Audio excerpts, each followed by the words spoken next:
यही इक्वेशन है जो कोरिलेट करता है टाइप ऑफ मेटल को, कॉन्सेंट्रेशन को, टेम्परेचर को। टाइप ऑफ मेटल तो चलिए फिर भी उसकी एक स्पेसिफिक वैल्यूज होती है। ये जो मेनली आपको कोरिलेट करता है वो कोरिलेट करता है टेम्परेचर को और कॉन्सेंट्रेशन को, टेम्परेचर को और कॉन्सेंट्रेशन को। या अगर गैस की बात करें तो पार्शियल प्रेशर भी हम लोग कई बार देख लेते हैं। हेलो फ्रेंड्स, पिछले क्लास में हमने देख लिया था गैल्वेनिक सेल की वर्किंग। गैल्वेनिक सेल क्या होता है? वैसा सेल जिसमें हम लोग स्पॉन्टेनियस रिडॉक्स रिएक्शन कराते हैं और उससे इलेक्ट्रिकल एनर्जी प्रोड्यूस होती है। मतलब केमिकल एनर्जी को कन्वर्ट किया जाता है इलेक्ट्रिकल एनर्जी में। कुछ केमिकल रिएक्शन होता है, कुछ रिडॉक्स केमिकल रिएक्शन होता है स्पॉन्टेनियसली, और कुछ पोटेंशियल डिफरेंस क्रिएट होता है। क्लियर? आज के क्लास में हम लोग वही पोटेंशियल डिफरेंस को क्वांटिफाई करने वाले हैं कि भैया वो पोटेंशियल डिफरेंस जो जनरेट हो रहा है वो कितना होगा, उसके पीछे का लॉजिक क्या है, वो कहां से आ रहा है। तो एक बार अगर आपको ध्यान करा दें तो पिछले क्लास में हमने क्या देखा था? हम इनडायरेक्ट रिडॉक्स रिएक्शन करा रहे थे। यहां पर जिंक इलेक्ट्रोड था जिस पे माइनस चार्ज आ रहा था, सॉल्यूशन के अंदर पॉजिटिव चार्ज था, यहाँ पे पॉजिटिव चार्ज आ रहा था, सॉल्यूशन के अंदर नेगेटिव चार्ज था, राइट? और इलेक्ट्रॉन का फ्लो इधर से इधर हो रहा था और करंट का फ्लो इधर से इधर हो रहा था। इस करंट के फ्लो को चालू रखने के लिए हमने क्या किया था? एक सॉल्ट ब्रिज डाला था। एक सॉल्ट ब्रिज क्या कर रहा था? इसके नेगेटिव चार्ज को सॉल्यूशन के खत्म कर रहा था और इसके पॉजिटिव चार्ज को खत्म कर रहा था। ये प्रोसेस क्या था? ऑक्सीडेशन। जहां हो रहा था उसको हम अनोड बोल रहे थे। तो अनोड पे कैसा चार्ज आ रहा है? नेगेटिव चार्ज आ रहा है। इसमें क्या हो रहा था? रिडक्शन हो रहा था। जिस इलेक्ट्रोड पे रिडक्शन होता है उसको हम क्या बोलते हैं? कैथोड। मैंने आपको ये ट्रिक भी बताई थी, आप ध्यान रखें। मतलब कैथोड पे रिडक्शन कराएं हमेशा, इररिस्पेक्टिव ऑफ क्या सेल है, कौन सा प्रोसेस है, हमको कोई फर्क नहीं पड़ता है। अगर कैथोड है तो वहां पे रिडक्शन होगा, अगर कैथोड है तो वहां पे रिडक्शन होगा। तो बेसिकली हमने आपको बताया करंट फ्लो हो रहा है। करंट फ्लो हो रहा है मतलब पोटेंशियल डिफरेंस जनरेट हो रहा होगा। पॉजिटिव टर्मिनल है, नेगेटिव टर्मिनल है, पोटेंशियल डिफरेंस क्रिएट हो रहा है। यही पोटेंशियल को हम लोग बोलते हैं cell potential.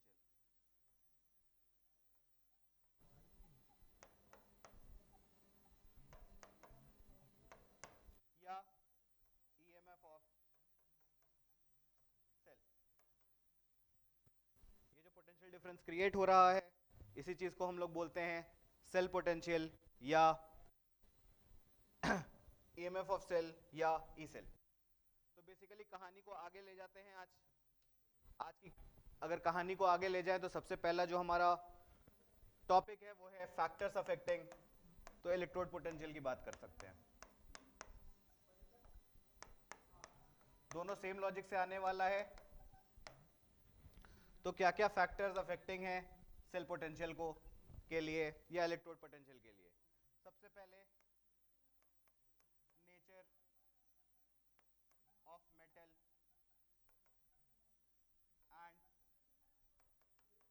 And it's ion.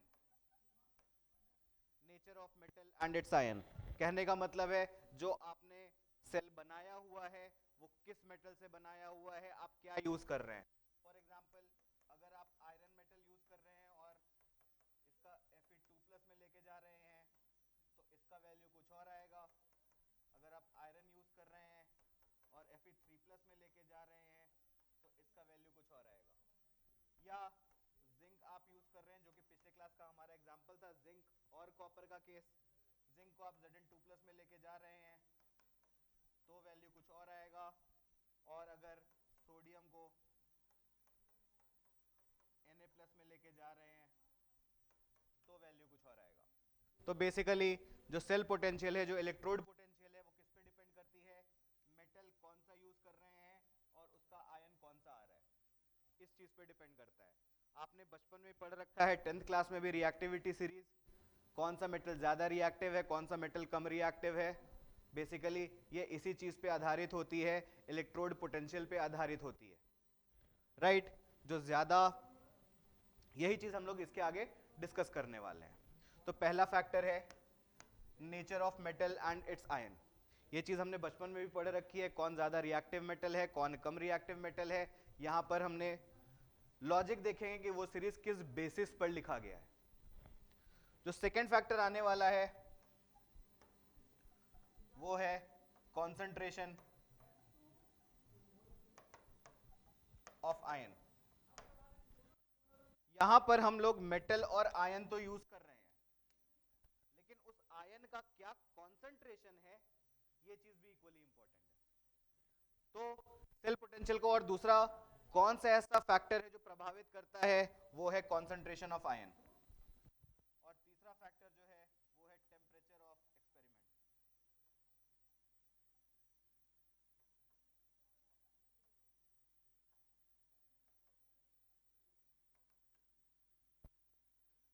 जिस टेम्परेचर पे आप एक्सपेरिमेंट कर रहे हैं वो चीज इक्वली इंपॉर्टेंट है। जिस टेम्परेचर पे आप एक्सपेरिमेंट कर रहे हैं वो चीज इक्वली इंपॉर्टेंट है। टेम्परेचर आपका काफी हद तक डिसाइड करता है कि भैया पोटेंशियल क्या आने वाला है, चाहे आप इलेक्ट्रोड देख रहे हो चाहे आप पूरा सेल देख रहे हो। Temperature is equally important. तो मेरे हिसाब से ये तीन फैक्टर हैं, तीनों काफी इंपॉर्टेंट फैक्टर हैं और आप कोरिलेट भी कर पा रहे होंगे काफी आसानी से, इसमें कोई दिक्कत नहीं होनी चाहिए। तो जब हम टॉपिक को आगे बढ़ाते हैं और ये चीज समझते हैं कि ये तीनों आपस में कैसे रिलेटेड है, हम लोग समझते हैं ये तीनों चीज आपस में कैसे रिलेटेड है। और यहीं पर हमारा सबसे इंपॉर्टेंट टॉपिक चालू होता है, वो है नर्स्ट इक्वेशन। सबसे इंपॉर्टेंट टॉपिक शुरू होता है वो है नर्स्ट इक्वेशन।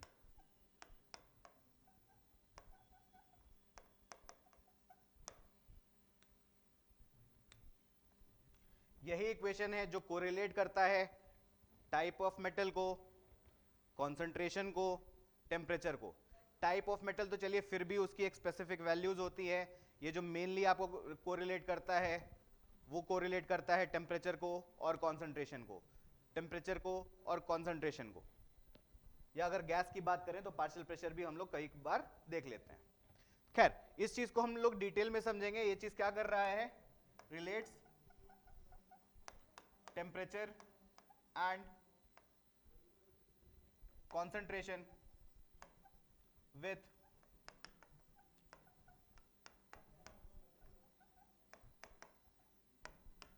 सेल पोटेंशियल या इलेक्ट्रोड पोटेंशियल, जिसके बारे में भी आप चर्चा कर रहे हैं उसके बारे में हम लोग बात यहां पे कर सकते हैं। तो what is this Nernst equation, इसका बेसिस क्या है, ये कहां से आया, ये चीज जो नर्स्ट इक्वेशन आप सुन रहे हैं ये चीज कहां से आपके सामने आई, तो इसका बेसिस क्या है। इसका बेसिस है second law of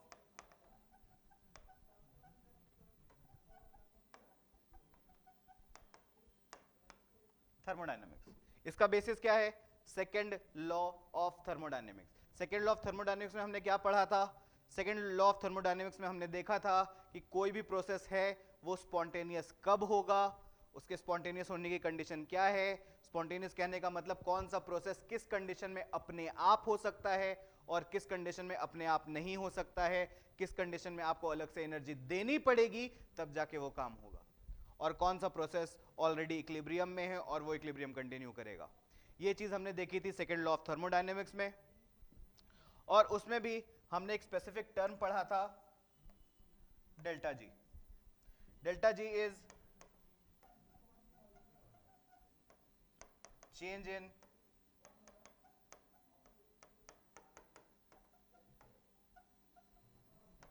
Gibbs free energy. G क्या है, Gibbs free energy. Delta G क्या होता है, change in Gibbs free energy. तो ये इक्वेशन आप रिकॉल कर पा रहे होंगे, delta G is equal to delta G not plus RTLN Q। ये इक्वेशन आप रिकॉल कर पा रहे होंगे अगर आप ध्यान देंगे तो। बेसिकली इसी इक्वेशन से हमको कोरिलेट करना है। आप अभी सोच रहे होंगे ये एकदम से थर्मोडायनेमिक्स कहां से आ गया, अभी तो हमारा इलेक्ट्रोकेमिस्ट्री चल रहा था, नर्स्ट इक्वेशन शुरू होने वाला था, एकदम से थर्मोडायनेमिक्स में कहां से लेके आ गया। तो बेसिकली ये जो नर्स्ट इक्वेशन है that is another form of this equation only. जो नर्स्ट इक्वेशन है that is another form of this equation only. कैसे? द बिग क्वेश्चन इज कैसे? तो ये चीज समझेंगे। ये चीज समझने के लिए सबसे पहले हमको ये समझना पड़ेगा कि व्हाट इज दिस डेल्टा जी। इस डेल्टा जी का मतलब क्या है? अगर हम एक बार ये चीज समझ लेंगे कि डेल्टा जी का मतलब क्या है तो हमको बहुत आसानी से समझ में आ जाएगा कि how is second law of thermodynamics related with Gibbs free energy और second law of thermodynamics related with Nernst equation. तो समझेंगे पहले डेल्टा जी क्या है। आपको याद होगा डेल्टा जी हमने बोला था maximum useful work that can be obtained from system under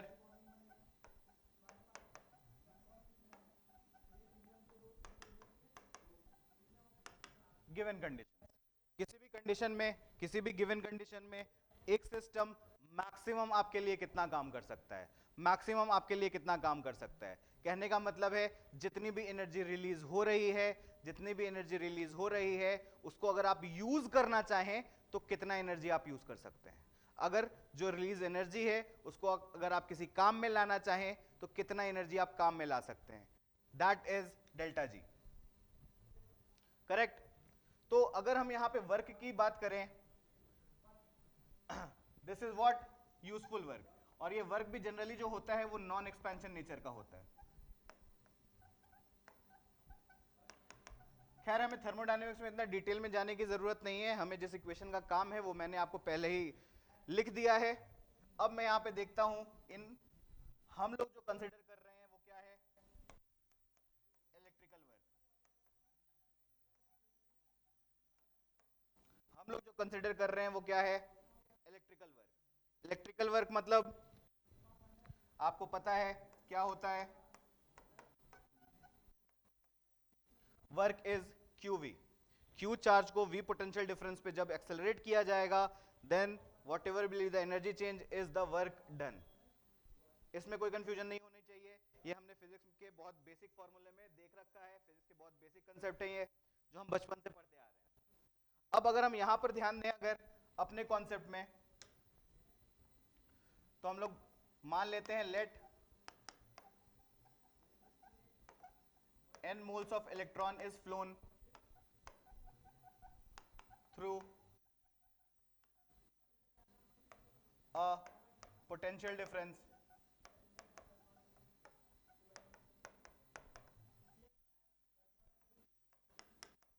E। अगर हम ये माने कि n moles of electron flow कर रहे हैं थ्रू पोटेंशियल डिफरेंस E, तो वर्क क्या होगा, charge on n mole electrons into potential difference कितना है E, and charge on n mole electrons क्या होते हैं, n इंटू एफ। क्या होते हैं, n इंटू एफ। n क्या है, number of moles of electrons and F is Faraday's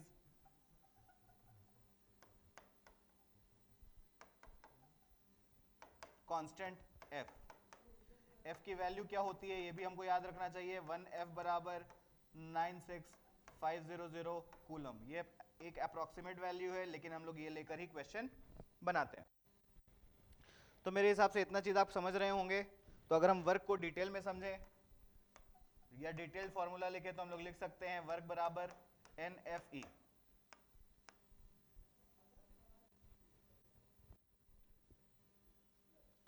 ठीक है, अब ये चीज समझेंगे वर्क कौन कर रहा है।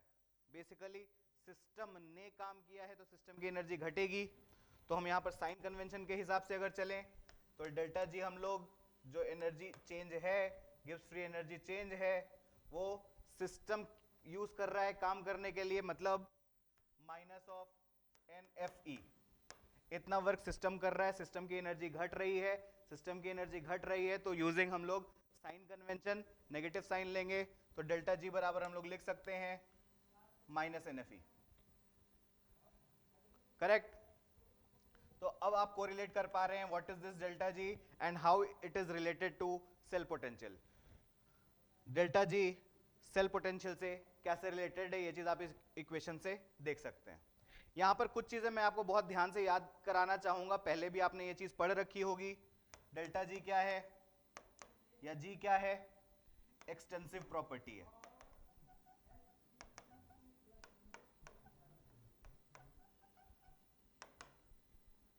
Number of moles of electrons क्या है?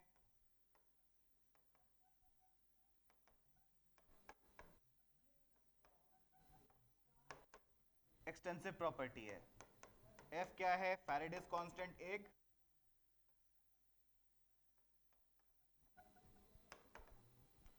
कांस्टेंट वैल्यू है और E क्या है? सेल पोटेंशियल या EMF ऑफ सेल। और ये वैल्यू जो होती है इंटेंसिव होती है। बहुत बच्चे यहां पर कंफ्यूज करते हैं, गलतियां करते हैं, ये चीज हमें ध्यान रखनी है। जो ई सेल है वो क्या प्रॉपर्टी है? इंटेंसिव प्रॉपर्टी है। अब पॉइंट ये है कि इंटेंसिव प्रॉपर्टी क्या होता है, एक्सटेंसिव प्रॉपर्टी क्या होता है। इंटेंसिव प्रॉपर्टी वो होती है जो इंडिपेंडेंट ऑफ अमाउंट है। इंटेंसिव प्रॉपर्टी क्या है? जो इंडिपेंडेंट ऑफ अमाउंट है। इनसे शुरू हो रहा है, इंडिपेंडेंट ऑफ अमाउंट है, मतलब आप कितना भी सामान ले लेंगे जो इसकी वैल्यू है वो चेंज करने वाली नहीं है। और एक्सटेंसिव प्रॉपर्टी क्या होती है? अमाउंट के साथ इनकी वैल्यूज भी चेंज होती है, अमाउंट बढ़ाएंगे तो इनकी वैल्यू भी बढ़ेगी। तो बेसिकली ये मैं क्यों बता रहा हूं? ये मैं इसलिए बता रहा हूं क्योंकि एक्सटेंसिव प्रॉपर्टीज जो होते हैं उनको जोड़ा जा सकता है। जो एक्सटेंसिव प्रॉपर्टीज होते हैं वो एडिटिव इन नेचर होते हैं, इनको जोड़ा जा सकता है। और जो इंटेंसिव प्रॉपर्टी होते हैं इनको जोड़ा नहीं जा सकता है। जो इंटेंसिव प्रॉपर्टीज होते हैं इनको जोड़ा नहीं जा सकता है। तो कभी भी सेल पोटेंशियल को डायरेक्टली ऐड करने का कोशिश नहीं करेंगे, कभी भी सेल पोटेंशियल को डायरेक्टली ऐड करने का कोशिश नहीं करेंगे। आप हमेशा अगर सेल पोटेंशियल को कोरिलेट करने की बात आएगा तो आप क्या करेंगे? सेल पोटेंशियल से पहले डेल्टा जी निकालेंगे। आपको पता है डेल्टा जी क्या है? एक्सटेंसिव प्रॉपर्टी है। तो हम डेल्टा जी को जोड़ घटा सकते हैं, लेकिन ई सेल को जोड़ घटा नहीं सकते हैं। तो ये बेसिक चीज थी जो आपको ध्यान रखनी है। अब हम लोग थोड़ा सा आगे बढ़ाते हैं टॉपिक को। तो आप अगर ध्यान दें तो मेरा इक्वेशन क्या था?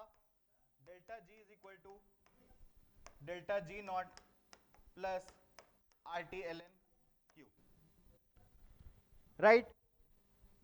अब मैं क्या करता हूं? डेल्टा जी के जगह पे मेरे को पता है इक्वेशन क्या है, डेल्टा जी बराबर माइनस NFE। तो मैं पुट कर देता हूं माइनस NFE बराबर minus NFE not plus RT ln Q। Minus NF से मैं पूरे इक्वेशन को डिवाइड कर देता हूं, तो E बराबर E not minus RT by NF ln Q। और ln को अगर मैं log में कन्वर्ट करूं तो मेरा इक्वेशन क्या बन के आ जाता है? E बराबर E not minus 2.303 RT by NF log Q, and this is what we obtain as Nernst equation. This is what we obtain as Nernst equation, very very important. This is what Nernst equation.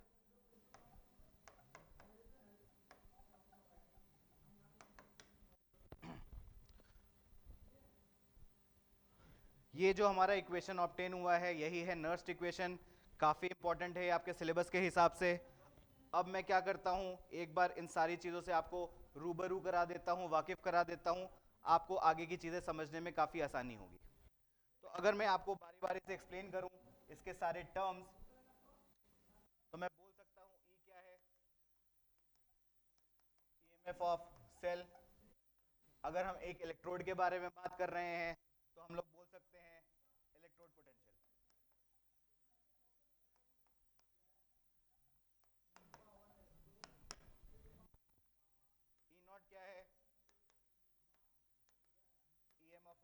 Cell या electrode potential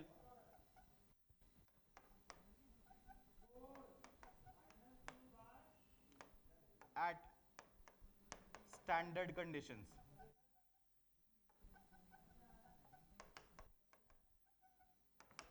जहां पर भी ये not आ जाता है वहां पर हमारा कहने का मतलब होता है भैया हम स्टैंडर्ड कंडीशंस में बात कर रहे हैं। हमारी कंडीशन कैसी है? स्टैंडर्ड कंडीशन है। स्टैंडर्ड कंडीशन क्या होता है एक बार मैं आपको हल्का सा ब्रीफ कर दूंगा, लेकिन अभी सारे जो फैक्टर्स हैं नर्स्ट इक्वेशन में एक बार उसके रूबरू हो जा रहे हैं। एन क्या होगा? एन होगा number of moles of electrons transferred. अगर आप पूरा सेल ले रहे हैं, लॉस्ट अगर आप सिर्फ अनोड की बात कर रहे हैं, गेन्ड अगर आप सिर्फ कैथोड की बात कर रहे हैं। बेसिकली मैं यहां पे कहना चाह रहा हूं कि आप इस नर्स्ट इक्वेशन को आधे सिर्फ अनोड के लिए भी लगा सकते हैं, जिसको हम लोग बोलेंगे अनोड हाफ सेल। सिर्फ कैथोड के लिए भी लगा सकते हैं, जिसको हम लोग बोलेंगे कैथोड हाफ सेल, या पूरे सेल के लिए भी लगा सकते हैं, जिसको हम लोग बोलेंगे कंप्लीट सेल। आप हर कंडीशन में नर्स्ट इक्वेशन को लगा सकते हैं। हर केस में एन का जो वैल्यू होगा वो कुछ इस चीजों पे डिपेंड करेगा। अगर आप पूरे सेल की बात कर रहे हैं तो number of moles of electrons transferred बात करेंगे कि भैया अनोड से कितना मोल इलेक्ट्रॉन कैथोड पे गया। अगर आप सिर्फ अनोड की बात करेंगे तो अनोड ने कितना मोल इलेक्ट्रॉन लूज किया, सिर्फ इतना चर्चा होगा। अगर आप कैथोड की बात करेंगे तो सिर्फ इतना चर्चा होगा कि कैथोड ने कितना मोल इलेक्ट्रॉन गेन किया। आई होप इसमें कोई दिक्कत नहीं होनी चाहिए। अब हम आगे दूसरे फैक्टर्स पे आते हैं। आर क्या है? R is universal gas constant. R की वैल्यू क्या होती है? 8.314 जूल पर केल्विन पर मोल। आर की वैल्यू क्या होती है? 8.314 जूल पर केल्विन पर मोल। टी क्या है?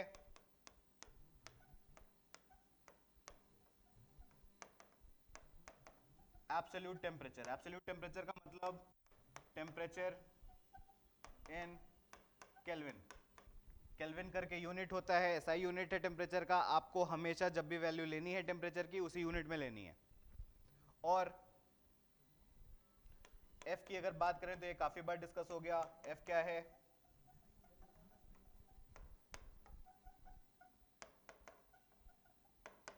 फैराडेज कांस्टेंट है। एफ क्या है?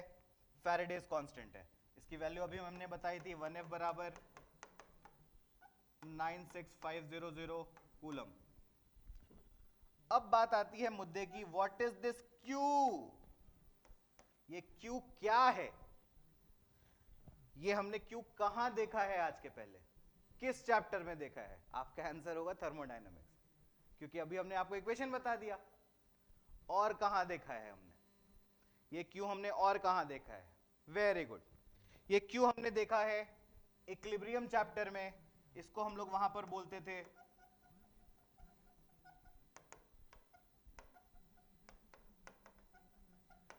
Reaction quotient.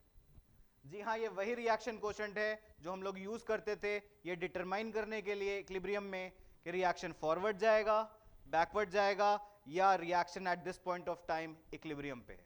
क्यों? वही वाला रिएक्शन कोशेंट है। कोई कंफ्यूजन नहीं होनी चाहिए। मैंने आपको सारे टर्म से इंट्रोड्यूस करा दिया है। All these terms are highly useful in solving questions of galvanic cell. तो हम थोड़ा सा आगे बढ़ते हैं।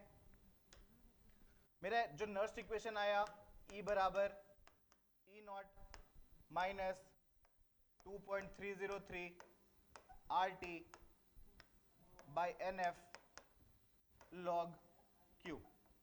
जो भी टर्म्स यूज हो रहे हैं वो सारे हमने समझ लिए हैं क्या टर्म्स हैं। अब स्टैंडर्ड स्टेट क्या होते हैं?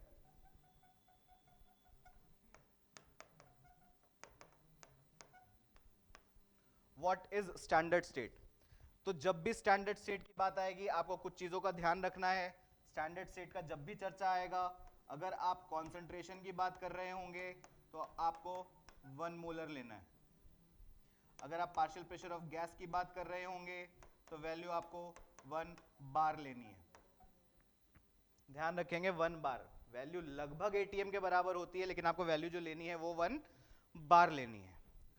अगर प्योर सॉलिड या लिक्विड अगर मिले तो इसका एक्टिव मास लेना है आपको 1। टेम्परेचर क्या होगा? Temperature will be room temperature 298 kelvin. Correct. In fact मैं यहां पर आपको बता दूं, ये स्टैंडर्ड कंडीशंस हैं, ये वैल्यूज आपको याद रखने हैं, ये स्टैंडर्ड कंडीशंस हैं, लेकिन इसमें कुछ ऐसी बातें हैं जो आपको ध्यान रखनी है। जैसे फॉर एग्जांपल पॉइंट नंबर 1 जो आपको ध्यान रखना है वो है, अगर कभी भी क्वेश्चन में प्रेशर ऑफ गैस मेंशन ना हो, अगर कभी भी क्वेश्चन में प्रेशर ऑफ गैस मेंशन्ड ना हो तो आपको प्रेशर ऑफ गैस की वैल्यू माननी है 1 बार। कहने का मतलब है if P gas is not given, assume the value to be 1 बार। आप कितना मानेंगे वैल्यू? 1 बार मानेंगे। सेकेंड चीज जो हमको समझनी है वो ये समझनी है कि ये जो टेम्परेचर है ये 25 डिग्री सेल्सियस है, जो कि इन जनरल रूम टेम्परेचर होता है। तो जितने भी एक्सपेरिमेंट्स कैरी आउट किए जाते हैं, जितने भी एक्सपेरिमेंट्स होते हैं वो किस टेम्परेचर पे होते हैं? जनरली इसी टेम्परेचर पे होते हैं। तो मैं इस पॉइंट को मेंशन करा देता हूं, generally all the reactions are carried out at 298 kelvin. यहां पे जगह थोड़ी छोटी है तो आप प्लीज नोट कर लें, जितने भी रिएक्शन होते हैं जनरली कहां किस टेम्परेचर पे किए जाते हैं? 25 डिग्री सेल्सियस या 298 केल्विन पे। करेक्ट। तो आप भी यही मानेंगे, अगर टेम्परेचर मेंशन नहीं है तो आप मानेंगे रिएक्शन किस टेम्परेचर पे किया जा रहा है? 298 केल्विन पे किया जा रहा है। कोई कंफ्यूजन है? नहीं। तो इसी चीज को अगर हम कोरिलेट करें, थोड़ा सा आगे बढ़े तो इस चीज को समझेंगे। Since generally the temperature of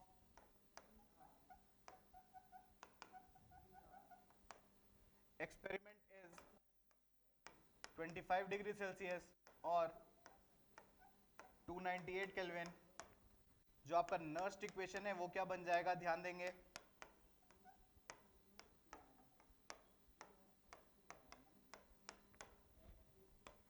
E बराबर E not minus 2.303 R into 298 divided by N।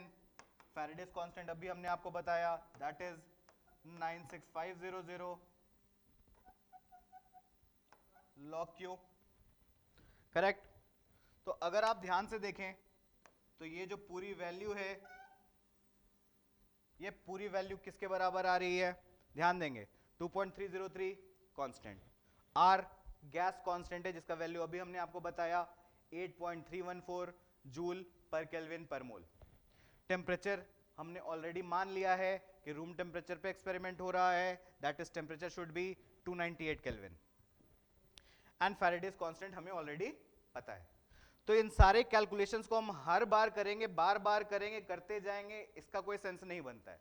तो हम क्या करेंगे, इस वैल्यू को, इस टोटल कैलकुलेशन को एक बार के लिए याद कर लेंगे। तो ये जो वैल्यू आती है, ये नेट वैल्यू क्या होती है? ई सेल बराबर E naught minus 0.0591 by n log Q। And this is the most useful information या equation this is Nernst equation at 25 degree Celsius या रूम टेम्परेचर या 298 केल्विन। मेरे हिसाब से इसमें कोई कंफ्यूजन नहीं होना चाहिए। This is Nernst equation. यही इक्वेशन हमको सबसे ज्यादा फ्रीक्वेंटली यूज करनी है, यही इक्वेशन हमारे सबसे ज्यादा काम आएगी, यही इक्वेशन से हम लोग क्वेश्चन बनाएंगे। कोई दिक्कत नहीं होनी चाहिए इस चीज में। अब मैं अगर बात करूं, थोड़ा आगे बढ़ते हैं। E बराबर E not minus 0.0591 by n log Q। अब आप सोच रहे होंगे हमने टॉपिक की शुरुआत क्या की थी, फैक्टर्स अफेक्टिंग सेल पोटेंशियल। किस पे बात करी थी, फैक्टर्स अफेक्टिंग सेल पोटेंशियल पे। और मैं आपको कोरिलेट क्या कर रहा हूं, सेल पोटेंशियल जो है वो कैसे डिपेंड करता है टेम्परेचर पे और कॉन्सेंट्रेशन पे। तो टेम्परेचर का डिपेंडेंस तो मैंने आपको बता दिया जो कि यहां पर आ रहा है, टेम्परेचर का डिपेंडेंस तो मैंने आपको बता दिया जो कि यहां पर आ रहा है। हमने इस इक्वेशन में 298 केल्विन मान लिया, जिसके वजह से ये वैल्यू क्या हो गई, फिक्स हो गई 0.0591। लेकिन कॉन्सेंट्रेशन कहां है, तो यहां पर थोड़ी बहुत चीजें आपको कोरिलेट करनी पड़ेगी इक्विलिब्रियम चैप्टर से। Q क्या होता है, Q इज योर रिएक्शन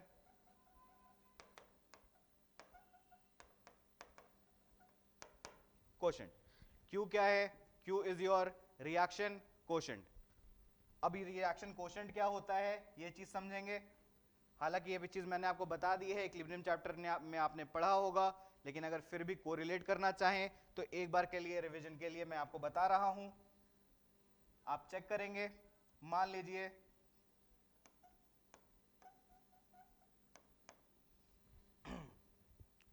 कोई एक सब्सटेंस है A जिसका कोएफिशिएंट है अल्फा,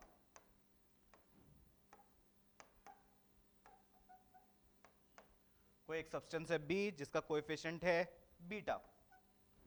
ये मिलकर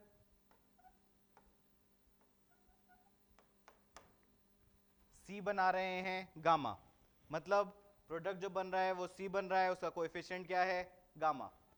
अब हमको इस चीज से फर्क नहीं पड़ता कि कंडीशन इक्विलिब्रियम पे है, रिएक्शन किधर जा रहा है या किधर नहीं जा रहा है, स्पॉन्टेनियस है नहीं है। हमें क्या मतलब है Q निकालने से, हमें क्या मतलब है Q निकालने से।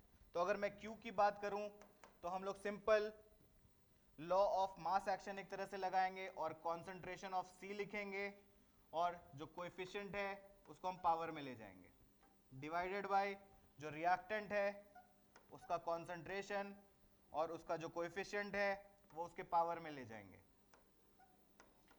जो रिएक्टेंट है उसको लिखेंगे डिनोमिनेटर में और उसके कोएफिशिएंट को हम लोग पावर में ले जाएंगे। किसी भी कंडीशन पे ये चीज आपको देखने को मिलेगी। आप थोड़ा सा रिवाइज कर पाए होंगे, थोड़ा सा आपको याद आ गया होगा ये रिएक्शन कोशेंट आपने कहां पे देखा है। अब हम लोग थोड़ा रिएक्शन कोशेंट के बारे में हल्का फुल्का समझ लें, ताकि हम अगले क्लास में जब ये टॉपिक शुरू करें डिटेल में, न्यूमेरिकल शुरू करें, चीजों को और डिटेल में समझें, तब आप किसी भी बेसिक चीजों में स्ट्रगल ना करें, आपको आराम से चीजें समझ में आए। तो हमारा सिंपल सा फंडा था, अगर Q इक्विलिब्रियम कांस्टेंट से कम होता है तो reaction goes in forward direction. ये इक्विलिब्रियम की भाषा में और थर्मोडायनेमिक्स की भाषा में हम लोग बोलते हैं reaction is spontaneous in forward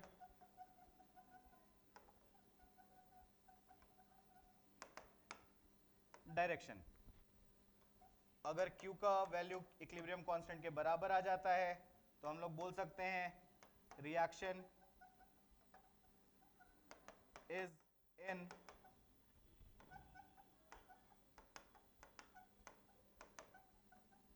equilibrium. Thermodynamically भी हमारा स्टेटमेंट चेंज नहीं होता है, यही हमारा स्टेटमेंट रहना है। और तीसरा है, अगर Q का वैल्यू इक्विलिब्रियम कांस्टेंट से ज्यादा आ जाता है तो हम लोग बोलते हैं रिएक्शन goes in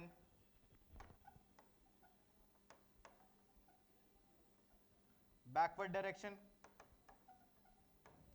ये इक्विलिब्रियम की भाषा हो गई। अगर हम लोग थर्मोडायनेमिक्स की भाषा की बात करें तो reaction is non spontaneous in forward direction.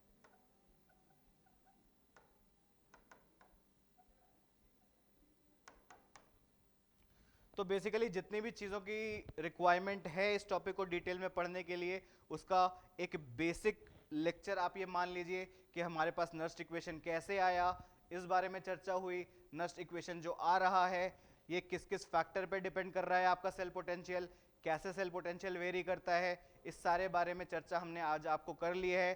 अब बचता है एप्लीकेशन पार्ट, ये हम कैसे अप्लाई करेंगे, जो सेल है उसको लिखा कैसे जाता है, ये सारी चीज़ें। हाफ सेल को कैसे लिखा जाता है, इलेक्ट्रोड पोटेंशियल के लिए हाफ सेल को कैसे लिखा जाएगा, कंप्लीट सेल के लिए कंप्लीट सेल को कैसे लिखा जाएगा सेल पोटेंशियल के लिए, ये सारा चर्चा जो है हम लोग अगले क्लास में करते हैं। आज के लिए यहाँ तक, आप इसको खूब रिवीजन करिए, आपका कॉन्फिडेंस भी बढ़ेगा और आगे की चीज़ें समझना काफ़ी आसान भी हो जाएगा। आज के लिए इतना ही रखते हैं, थैंक यू।